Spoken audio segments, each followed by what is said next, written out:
तो आखिरकार लड़ भिड़कर मार्को रूबियो से मिलने के लिए रूसी विदेश मंत्री तैयार हो गए हैं। और लेकिन इसके साथ साथ उन्होंने साफ संकेत दिया है, बात तो होगी पर शर्तों पर समझौता बिल्कुल नहीं होगा। हम आपको बताएंगे इस वीडियो में सब कुछ विस्तार से। नमस्कार, आप देख रहे हैं न्यूज़ 18 का डिजिटल प्लेटफॉर्म। मैं हूं आपके साथ श्रुति श्रीवास्तव। डोनाल्ड ट्रंप और व्लादिमीर पुतिन की बुडापेस्ट शिखर वार्ता के रद्द होने के बाद एक बार फिर से रूस और अमेरिका के बीच बातचीत की सूरत बन रही है। रूसी विदेश मंत्री ने कहा कि वे मार्को रूबियो से मिलने के लिए तैयार हैं, लेकिन शर्तें नहीं बदली हैं। अब आप सोच रहे हैं कैसी शर्तें, तो विस्तार से समझिए। दरअसल यूरोप में जारी सबसे भीषण संघर्ष यानी कि रूस यूक्रेन युद्ध को समाप्त करने की कोशिशें एक बार फिर सुर्खियों में हैं। रविवार यानी 9 नवंबर को रूसी विदेश मंत्री सर्गेई लावरोव ने कहा कि वह अमेरिकी विदेश मंत्री मार्को रूबियो से मिलने को तैयार है, लेकिन रूस अपने मुख्य शर्तों से पीछे नहीं हटेगा। लावरोव के इस बयान ने यह साफ कर दिया है कि रूस कूटनीतिक बातचीत के लिए तैयार है, पर किसी भी हालत में यूक्रेन पर अपने दावों से समझौता नहीं करेगा। अमेरिकी राष्ट्रपति डोनाल्ड ट्रंप बीते कई महीनों से यूक्रेन युद्ध खत्म करने के लिए मध्यस्थता की कोशिश कर रहे हैं, लेकिन अब तक उनकी पहल नाकाम साबित हुई है। पिछले महीने उन्होंने रूस के राष्ट्रपति व्लादिमीर पुतिन के साथ बुडापेस्ट में होने वाले तय शिखर सम्मेलन अचानक रद्द कर दिया। क्रेमलिन ने पश्चिमी मीडिया की उन खबरों को खारिज किया जिनमें कहा गया था कि शिखर सम्मेलन रद्द होने के बाद पुतिन लावरोव से नाराज हो गए हैं।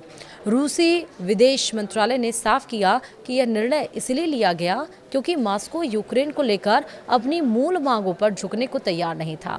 लावरोव ने राज्य समाचार एजेंसी RIA नोवोस्ती से बातचीत में कहा, विदेश मंत्री मार्को रूबियो और मैं समझते हैं कि नियमित संवाद जरूरी है। यह यूक्रेनी मुद्दे और द्विपक्षीय एजेंडे को आगे बढ़ाने के लिए अहम है, इसलिए हम फोन पर बात करते रहते हैं और जरूरत पड़ने पर आमने सामने मिलने के लिए भी तैयार है।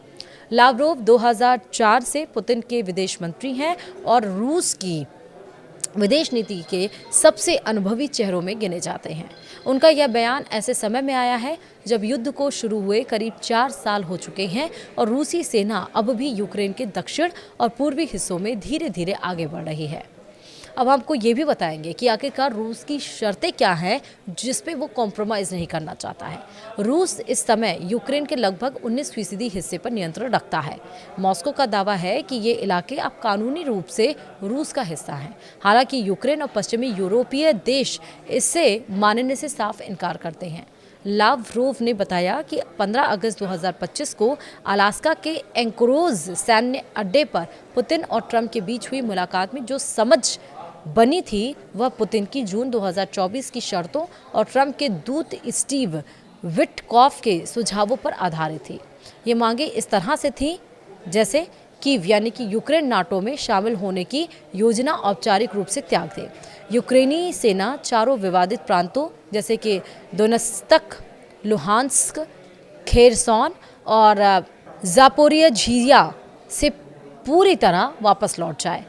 रूस पहले ही क्राइमिया यानी 2014 में कब्जाया गया वो क्षेत्र क्राइमिया, तो रूस पहले ही क्राइमिया पर पूरी तरह नियंत्रण रखता है और इसके अलावा लगभग 80% दोनेत्स्क, लगभग पूरा लुहांस्क और 75% खेरसॉन और ज़ापोरिझिया उसके कब्जे में भी है। यानी जो हमने आपको नाम बताए वो उतने परसेंटेज रूस के पास है। कुछ हिस्से खार्किव, सुमी, माइकोलाइव और साथ ही और भी जो क्षेत्र है उसमें भी रूस के नियंत्रण में वो क्षेत्र आते हैं। तो अब हम आपको बताएंगे कि आखिरकार बात क्यों नहीं बन पा रही है।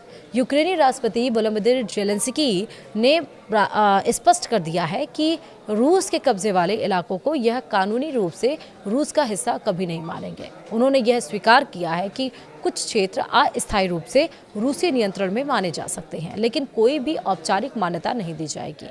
उनका कहना है कि उनके पास यूक्रेन की ज़मीन किसी को देने का अधिकार नहीं है। अगर ऐसा हुआ तो इससे न सिर्फ यूक्रेन बल्कि यूरोप के अन्य देशों की सुरक्षा भी खतरे में पड़ जाएगी। लेकिन एक तरफ रूस है कि वो अपनी शर्तों पर अड़ा हुआ है। लावरोव ने कहा है कि अब रूस अमेरिका से यह पुष्टि चाहता है कि एंकोरेज समझौता अभी भी प्रभावी है। उन्होंने ये भी कहा कि संयुक्त राज्य अमेरिका में कोई भी रूस की क्षेत्रीय अखंडता या क्रीमिया, डोनबास और नोवोरोसिया के निवासियों के फैसले पर सवाल नहीं उठाता। इन लोगों ने अपनी ऐतिहासिक मातृभूमि से फिर से मिलने का फैसला लिया है। नोवोरोसिया शब्द रूसी यूक्रेन के दक्षिण पूर्वी हिस्से के लिए इस्तेमाल करते हैं, जो 18वीं और 19वीं शताब्दी में रूसी साम्राज्य का हिस्सा था। आज यह शब्द एक प्रो रूसी आंदोलन का प्रतीक भी है, जो उन इलाकों पर रूसी नियंत्रण स्थापित करने की मांग करता है। यूरोपीय देशों में करीब 210 अरब यूरो मूल्य की रूसी संपत्तियां फिलहाल फ्रीज है। यूरोप इन्हें यूक्रेन की मदद के लिए इस्तेमाल करने पर विचार कर रहा है और इस पर लावरोव ने कहा है कि ऐसा करना कानूनी रूप से असंभव है और अगर यूरोप में संपत्तियां को जब्त करने की कोशिश की यूरोप ने, तो रूस कड़े जवाबी कदम उठाएगा। वहीं लावरोव ने यह भी बताया है कि अमेरिका ने राजनयिक चैनलों के जरिए मॉस्को को सूचित किया है कि वह new strategic arms reduction treaty यानी कि न्यू स्टार्ट की सीमाओं को फरवरी 2026 में समाप्त होने के बाद भी जारी रखने के प्रस्ताव पर विचार कर रहा है। यह संधि परमाणु हथियारों की तैनाती और उत्पादन पर नियंत्रण से जुड़ी है और दोनों देशों के बीच शस्त्र संतुलन का प्रमुख आधार मानी जाती है। लावरोव के बयान से यह स्पष्ट होता है कि रूस वार्ता का रास्ता खुला रखना चाहता है, लेकिन यूक्रेन पर अपनी भौगोलिक स्थिति और सुरक्षा से जुड़ी रेखाओं को पार करने के लिए तैयार नहीं है। तो आप सोचिए कि मुलाकात तो होगी, लेकिन क्या शर्तों पर कोई कॉम्प्रोमाइज़ होगा या नहीं, ये तो मुलाकात के बाद पता चलेगा। वीडियो में इतना ही। नमस्कार।